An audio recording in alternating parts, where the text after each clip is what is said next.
The auctioneer's voice was a shard of glass in the heat-shimmered air, grating and cheap. Dust, fine as ground bone, coated every surface, clinging to the sweat on the faces of the men gathered in the derelict barnyard. It was a place of endings.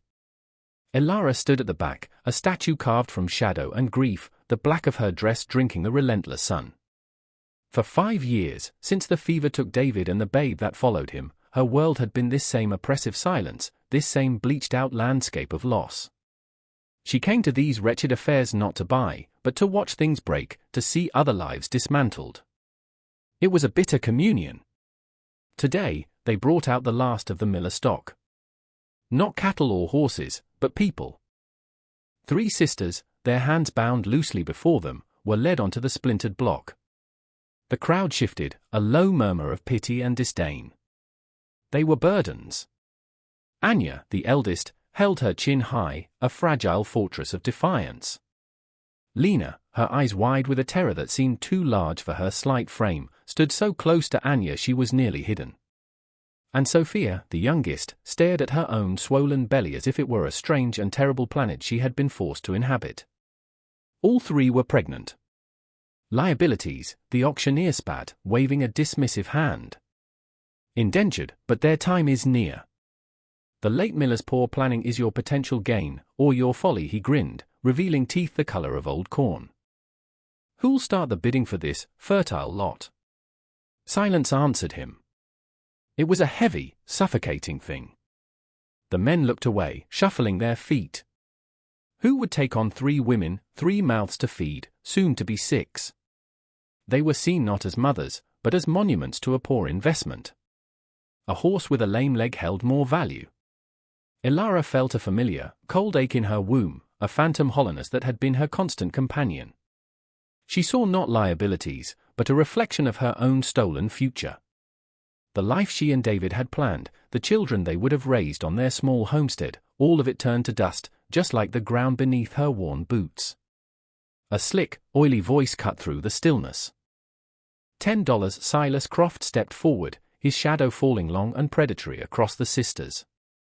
He was a vulture in a tailored coat, a man who fed on the misfortunes of others, buying up failed farms and broken lives for pennies.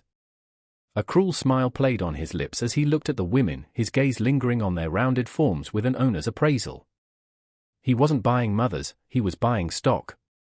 The auctioneer's eyes lit with relief. $10 from Mr. Croft. Do I hear 15? The silence returned, thicker this time, laced with the finality of Croft's claim. The sisters flinched as one. Anya's facade of courage crumbled, her shoulders slumping in defeat. The gavel was raised. It hung in the air, a suspended moment of doom. In that sliver of time, Elara saw it all, Croft's leering triumph, the sisters' despair, the ghosts of her own lost family whispering in the wind. The silence in her heart, the one she had nurtured for 5 years, suddenly screamed. 20. The word was rust and disuse, torn from a throat that had forgotten how to speak with force. Every head turned. Elara stepped from the shadows, her form stark and unyielding. The sun caught the silver locket at her throat, the one holding David's likeness. Croft's smile curdled. He looked her up and down, dismissing her. The widow? What use do you have for them? His voice was a sneer. Elara's eyes, chips of flint, met his. 25. Croft's face flushed with anger. He would not be challenged by this ghost of a woman. 30-50, Elara said, the word ringing with the clarity of a bell. A gasp rippled through the crowd. It was a fortune for a woman alone, for land that barely produced. It was everything she had left. Croft stared, his greed warring with his pride. He saw the cold, unshakable certainty in her gaze and knew he could not win this battle without revealing the true depth of his cruelty, and even he had a reputation to maintain. He spat on the ground. Let the madwoman have them. They'll be her ruin. The auctioneer, stunned, slammed the gavel down. Sold. To the widow. Elara walked forward, her steps measured and deliberate. She did not look at Croft. She did not look at the stunned faces of the men. She looked only at the 3 sisters, whose eyes now held a new emotion, more fragile and more terrifying than fear, a sliver of hope. She paid the auctioneer with coin from a worn leather pouch, the metal heavy and real in her palm. Then, with a small, sharp knife she carried for mending harnesses, she walked to the block and, one by one, cut the ropes that bound their hands. The journey to the homestead was a pilgrimage through a world of baked earth and brittle light. The sun was a hammer, beating down on the four women as they walked. Elara led the way, her stride long and purposeful, a stark contrast to the hesitant, shuffling steps of the sisters behind her. No words were spoken. The only sounds were the crunch of their boots on the parched ground and the whisper of the wind through skeletal sagebrush. The landscape was a mirror of Elara's soul, vast, empty, and scarred by a relentless sun. To the sisters, it was a terrifying expanse, a world away from the shaded confines of the Miller farm. They clutched the meager bundles of their belongings, their gazes darting nervously across the horizon as if expecting some new horror to emerge from the shimmering heat. After 2 hours that felt like a lifetime, the homestead appeared, a low shape huddled against the vastness. It was a small, sturdy cabin of hewn logs, a testament to David's hands, flanked by a barn and a fenced-in corral. The place was impeccably clean, obsessively ordered, but it was a sterile tidiness. There were no stray chickens pecking in the yard, no laundry dancing on a line, no sign of the messy, vibrant pulse of life. It was a home held in stasis, preserved in the amber of grief. Elara pushed open the cabin door, revealing a single room, shadowed and cool. A stone hearth dominated one wall, cold and black. A sturdy table with 2 chairs stood in the center. A bed, neatly made, occupied one corner. "There," she said, her voice flat, gesturing to a partitioned-off space behind a thick curtain. "You will sleep there." She pointed to the stove, the pantry. "The food is yours. The well is outside. Do not waste the water." Her instructions were clipped, practical, devoid of any warmth. She was providing sanctuary, not welcome. The sisters huddled together in their designated corner, a small island of shared fear in the ocean of Elara's solitude. They spoke in whispers, their words swallowed by the oppressive silence of the cabin. Elara moved with a quiet, ghost-like efficiency, tending to her chores with a focus that seemed designed to block out their very presence. She ate her meals alone at the table, a solitary queen in her kingdom of sorrow. But their presence was an undeniable fact. It was a rustle of fabric behind the curtain, a shared sigh in the night, the soft pad of 3 extra pairs of feet on the floorboards. It was a subtle shift in the cabin's atmosphere, a disturbance in the dust motes dancing in the afternoon light. Elara found herself listening, against her will, to the rhythm of their breathing as they slept. A few days later, Lena, the youngest, was drawing water from the well when the heat overwhelmed her. She swayed, her face ashen, and crumpled to the ground. Elara was inside, mending a leather strap, when she heard the bucket clang against the stone well. A primal, forgotten instinct surged through her. She was outside in a heartbeat, her solitary calm shattered. She knelt, lifting Lena's head into her lap, her hand surprisingly gentle as she brushed the hair from the girl's damp forehead. Anya and Sophia rushed out, their faces masks of panic. Elara looked up at them, and for the first time, they saw a crack in her hardened facade. They saw not a cold warden, but a woman shaken by a profound and buried fear. "Get a wet cloth," she commanded, but the harshness was gone, replaced by a raw urgency.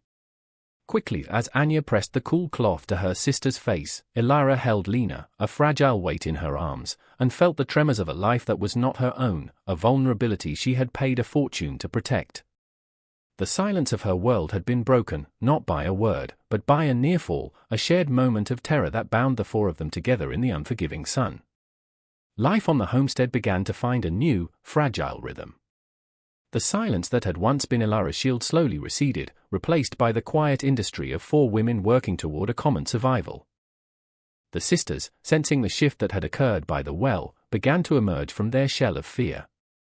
They started small, sweeping the porch without being asked, pulling the most stubborn weeds from the parched vegetable garden, their movements tentative at first, then growing in confidence. Elara watched them from a distance, her expression unreadable. She issued her instructions in the same sparse, direct manner, but the lessons themselves were a form of communion.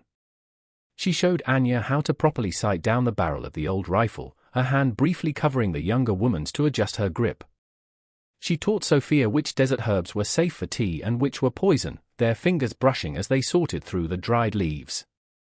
She worked with Lena to repair a sagging section of the corral fence, the rhythmic pounding of their hammers a strange new music in the quiet air. These were not gestures of affection, but of necessity, yet in this harsh land, necessity was its own kind of intimacy. The homestead itself began to transform. A line of washed clothes, small shifts and mended dresses, flapped in the breeze, a banner of defiant domesticity. The scent of baking bread, coarse and grainy, sometimes filled the cabin, a stark contrast to the sterile smell of dust and wood smoke that had lingered for years. One evening, as the sky bruised purple and a rare storm gathered on the horizon, the four of them sat inside, the wind howling around the eaves of the cabin. The fire in the hearth, now a nightly ritual, crackled and spat, casting dancing shadows on the walls. The tension of the storm outside seemed to seep into the room, a heavy, expectant silence. It was Sophia, the quietest of the three, who broke it. She began to hum a low, sweet melody that was both mournful and hopeful. It was a lullaby from a place they had lost, a thread of sound weaving a tapestry of memory and longing in the small, warm space. Anya and Lena joined in, their voices soft harmonies that wrapped around Sophia's melody. They sang for their lost home, for their uncertain future, for the tiny, sleeping lives within them. Ilara sat perfectly still in her chair by the fire, her back to them. Her hands were clenched in her lap, her knuckles white. She did not turn. She did not speak. She did not join their song. But she did not stop it, either. A single tear traced a path through the dust on her cheek, glittering in the firelight before falling, silently, onto the dark fabric of her dress. She was no longer just a warden. She was a witness. In the nights that followed, she would lie awake and listen to their hushed conversations from behind the curtain. They spoke of the cruelty of the Miller farm, of the fear of being separated, of the hope that their children might know a different life. Ilara learned their histories in fragments, piecing together a story of profound trauma and even more profound resilience. And in listening, she felt the thick walls she had built around her own heart begin to crumble, stone by painful stone. The dog, a stray she'd never named but fed scraps to, began to bark at the eastern horizon in the mornings, a low, anxious sound directed at nothing they could see. A faint dust cloud, a distant smudge against the blue sky, would appear and then vanish. The signs were there. A storm was coming, but this one would not be of wind and rain.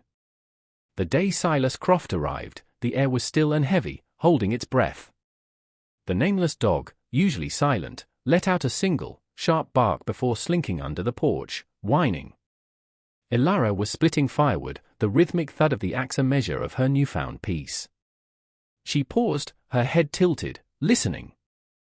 And then she heard it, the steady, arrogant beat of approaching horses. She placed the axe down gently and wiped her hands on her dress. Inside the cabin, the sisters froze, the sound a harbinger of a past they thought they had escaped. Anya grabbed a heavy iron poker from the hearth, her face pale but determined.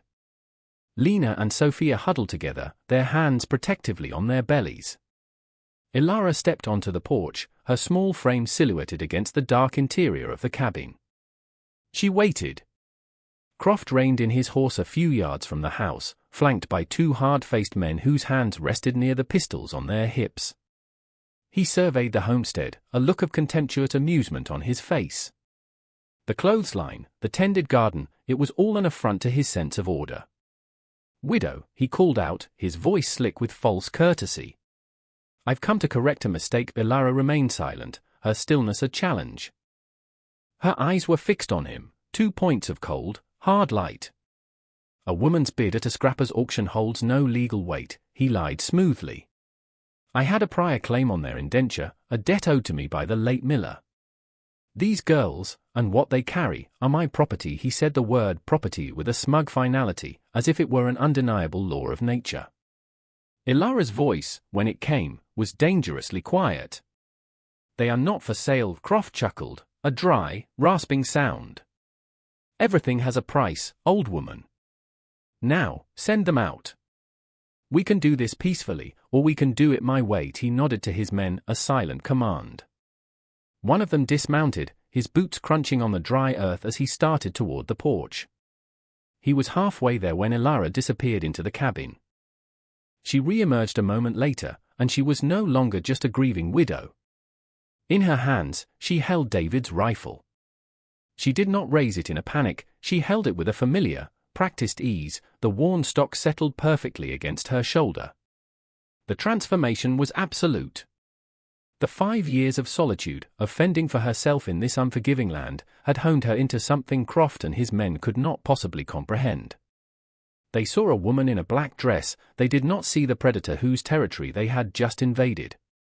"Get off my land," she said, her voice devoid of fear. The man paused, a flicker of uncertainty in his eyes. He glanced back at Croft, who sneered. "She's bluffing." "Get the girls." The man took another step. A deafening crack echoed across the yard. The bullet kicked up a puff of dust an inch from his boot. He yelped and scrambled back. Croft's face contorted in a mask of fury. "You foolish bitch," he roared, drawing his own pistol. "Get her!" The world exploded into motion. Elara fired again, not at Croft, but at the support beam of the porch overhang above his head. Splinters rained down, causing his horse to rear in panic. She used the moment to duck behind the thick logs of the cabin wall, reloading with a calm efficiency that was terrifying to behold. The 2 hired men, recovering their nerve, charged forward, firing wildly. Bullets chewed at the wood around her. Inside, Anya wedged the heavy table against the door, creating a barricade. She, Lena, and Sophia crouched low, their world reduced to the sounds of gunfire and splintering wood, their shared terror a prayer for the woman outside. Elara was a ghost, using the angles of her own home as a weapon. She fired from a window, then from behind the stone well, her shots precise and purposeful. She wasn't trying to kill them, she was trying to break them. One man screamed as a bullet tore through the fleshy part of his arm. The other fell back as his pistol was shot from his hand, his fingers numb and stinging. Croft, his face a mess of rage and disbelief, finally charged the cabin himself. He burst onto the porch, intending to kick down the door. Elara met him there. She didn't fire. She swung the heavy rifle like a club, the steel barrel catching him across the jaw with a sickening crunch. He staggered back, spitting blood and a broken tooth, his eyes wide with shock. He had expected a victim. He had found a warrior. Defeated, bleeding, and utterly humiliated, he stumbled back to his horse. His men, one clutching a wounded arm, the other his throbbing hand, followed suit. Silas Croft looked back one last time at the woman standing on the porch, a silent, formidable guardian framed by the home she was defending. There was no triumph in her eyes, only a cold, hard promise. He wheeled his horse around and fled, his retreat leaving nothing but a cloud of dust and the ringing silence of victory. The echo of the last gunshot faded, leaving a silence more profound than any that had come before. The dust, stirred by the panicked retreat of Croft's horses, slowly settled back onto the earth, a golden veil in the late afternoon sun. Elara stood on the porch, the heavy rifle still warm in her hands. Her knuckles were bruised, a thin line of blood trickled from a cut on her temple, but her posture was unbroken. She watched the dust cloud of her enemies disappear over the horizon, ensuring they were truly gone. Slowly, the cabin door creaked open. Anya emerged first, her eyes wide, the iron poker still clutched in her hand. She saw Elara, saw the blood, and rushed forward. Lena and Sophia followed, their faces tear-streaked but etched with a new, fierce awe. Without a word, Anya took a clean cloth from her pocket and gently dabbed at the cut on Elara's temple. It was a simple, intimate gesture that spoke more than words ever could. It was an anointing. In that moment, the last wall between them crumbled into dust. Elara allowed the touch, her stiff shoulders relaxing for the first time. She looked from Anya's determined face to Lena's trembling relief to Sophia's quiet gratitude. She saw not her burdens, but her garrison. They had faced the storm together and held the line. That evening, they did not eat in shifts or in silence. They sat together at the table, the four of them, the empty chair that had long been a shrine to David's memory now simply a part of their circle. The meal was meager, but it felt like a feast. The home was no longer a tomb of memory, it was a fortress, consecrated by their shared courage. Life resumed, but it was irrevocably changed. The quiet purpose of their work was now laced with a thread of joy. They were no longer just surviving, they were building. The first snows of winter came, blanketing the harsh land in a soft, forgiving white. And with the changing of the seasons came new life. Lena was the first. A boy, with a thatch of dark hair and a surprisingly loud cry that filled the small cabin with a sound it had not known in years. Then came Anya's daughter, small and quiet, with her mother's watchful eyes. Finally, Sophia gave birth to a son as the first spring thaw began to melt the snow. The cabin, once a vessel of silence and grief, now overflowed with the chaotic, beautiful music of life. The cries, the gurgles, the soft lullabies sung by three new mothers became the homestead's heartbeat. Ilara became the axis around which this new world turned. She was no longer a ghost haunting the edges of her own life. She was a matriarch. She held the babies with a tenderness that surprised even herself, the ache in her arms finally filled. She taught the sisters how to swaddle, how to soothe, how to see the future in a tiny, sleeping face. The grief for what she had lost did not vanish, but it was no longer an all-consuming void. It had become a part of a larger story, a foundational stone upon which this new, unexpected family was built. Years passed. The babies grew into toddlers, their laughter chasing the last of the shadows from the corners of the cabin. They called her Miller, their small hands often finding hers. One sun-drenched afternoon, Ilara sat on the porch step, carving a small wooden bird, her knife moving with practiced skill. David had taught her how, long ago. For years, the hobby had been a painful reminder. Now, it was a legacy to be passed on. She watched as Anya, Lena, and Sophia played with their children in the yard, their silhouettes dark against the brilliant orange of the setting sun. Her son, Lena's boy, ran to her, his face bright with some new discovery. She smiled, a true, unburdened smile that reached her flinty eyes and softened them. The homestead was no longer empty. The land was no longer a barren testament to her loss. It was a garden, stubbornly and beautifully cultivated, teeming with the life she had bought, protected, and nurtured. She had gone to the auction seeking an echo of her own brokenness, but had found, instead, the seeds of her own salvation.